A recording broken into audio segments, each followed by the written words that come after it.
It is the 4th of August 2020, and this morning when I first got to my smartphone and saw the news that many of you will be seeing, I learned that the Daily Mail had leaked two videos, body camera footage of the police officers involved in the death of George Floyd.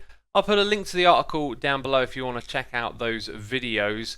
I'll say that the quality of them is relatively poor, but we can understand what's going on. We have a concealed camera filming the video on a laptop or a computer screen, and so the video can get a bit wonky, it moves about, but for the most part we can see what's going on. I don't think we can dismiss the video quality here, but the audio quality was rather poor. I was watching these on my phone, and so that might have contributed to this factor as well. But a lot of times it was hard to make out the dialogue and the back and forth between the police officers and George Floyd. So it's quite possible that I've missed some details here, and obviously just watching a video you're focusing on certain things in it. So there could be details missed from this which may influence some of the thoughts that I have around this that I'm going to share with you. So the first things that came to mind is obviously this is going to be a big discussion. We're going to see all sorts of media talking about this, and what I fully expect to see is the media that has its known bias to be left or right or whatever else will probably just use this footage to back up their original stance, which I don't think is the way to interpret new evidence. I think when new things come to light, you need to reassess your thoughts and reevaluate what you think about whatever it is we're discussing. Like today, obviously, what do we think about this whole situation and what's happening here? Now, from what I've seen personally, I don't feel like my opinion has actually changed that much. Just like before, I think about all the sea of variables and all the things that have taken place, and unless you're right there in the thick of it, a lot of this information is just naturally secondhand and often reinforced by opinion. And so a lot of what I said about this first time around I think is still pretty much the same second time around. I'd also like to add in a little caveat here that in the discussion around these new videos, people are talking about his autopsy again and how apparently he was heavily intoxicated and that could have contributed to his death.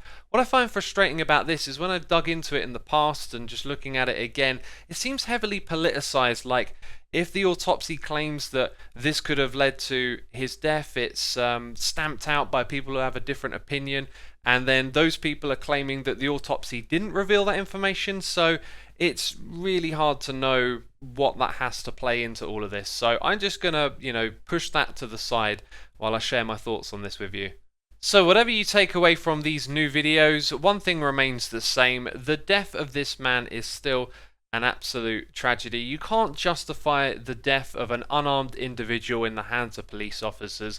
Maybe there is some extreme and rare circumstance in which it could be somewhat believable, but I think anyone dying inside of an institutionalized system like policing needs to be questioned and needs to be reevaluated and pushed in the direction of not having people die at the hands of police.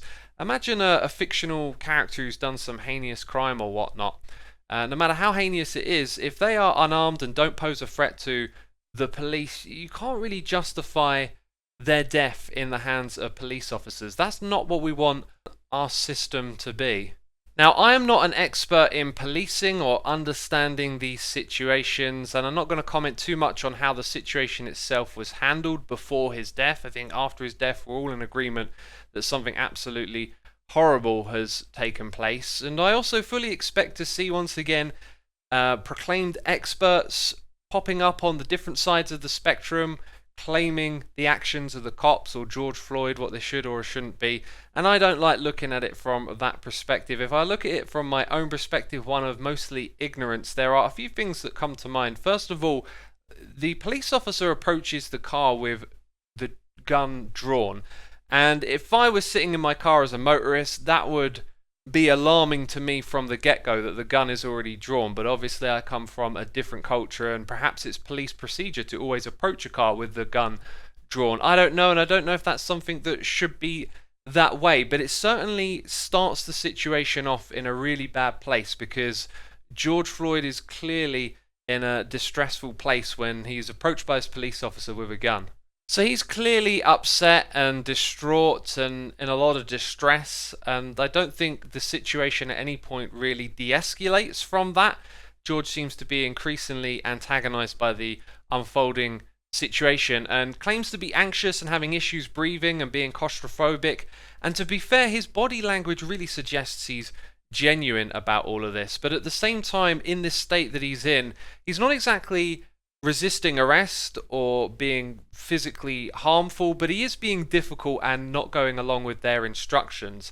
And this often leads me to think that the police could have more tools to communicate with individuals and push this in a better direction, and also us, the people too, could be better educated in how to deal with cops. I think the distressful situation he was in would make it very difficult for him to go along with their instructions, but if he were to have simply gone along with their instructions, this could have ended ever so differently. And I really don't want that to sound like I'm putting blame anywhere. I think you can look at the situation, see all the variables, see where things could have gone in different directions, but not put blame on someone for those specific things.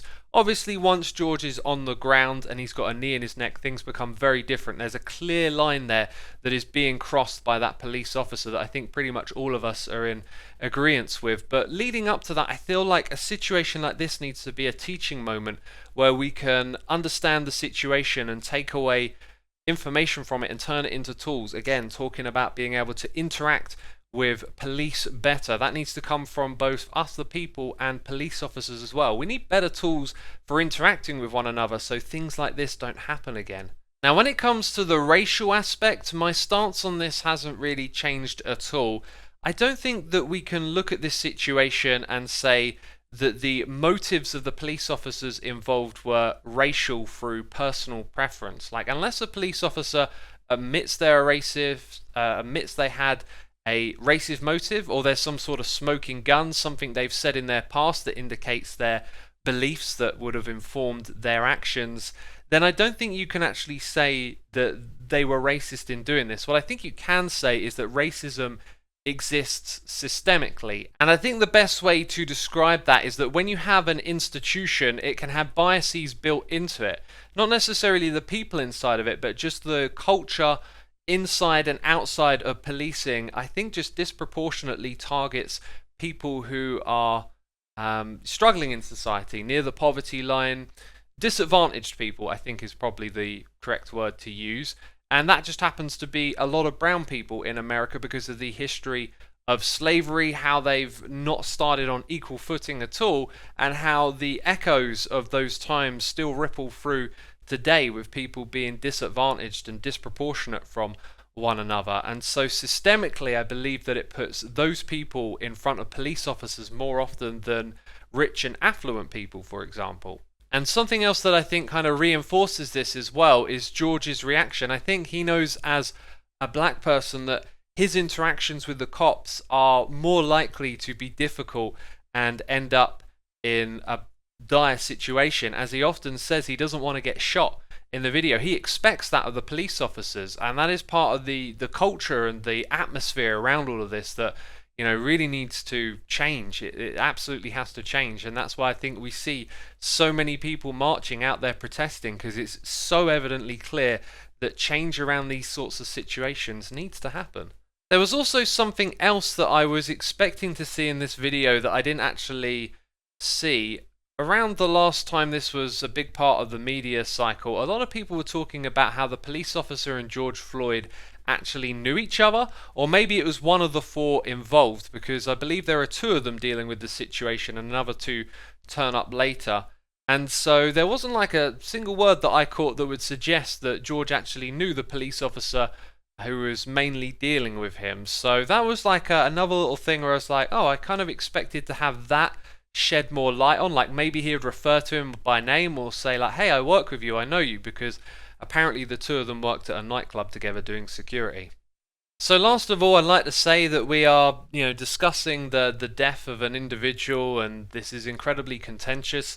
I mean no disrespect with any of my views to anyone really. I hope I'm being level-headed and clear in what I'm trying to articulate here. I think that situations are not as cut and dry as we might think, but so often where I think things are a bit more cut and dry is when we take people out of the situation, when we look at things systemically and see the structures of power that exist in our society. That's where things are more obvious why things like this turn out wrong. I think, as I sort of already said, you can look at the whole event like it's a racial issue, but it is systemically, and for me, individually, again, it's not unless you have that smoking gun where one of those police officers was racially motivated, and they would have to admit that, or you'd have to find, like I said, the smoking gun. So those are kind of my final thoughts on this. Again, no disrespect, trying to be as rational and clear and polite as I can with this whole conversation, and you're invited to join in.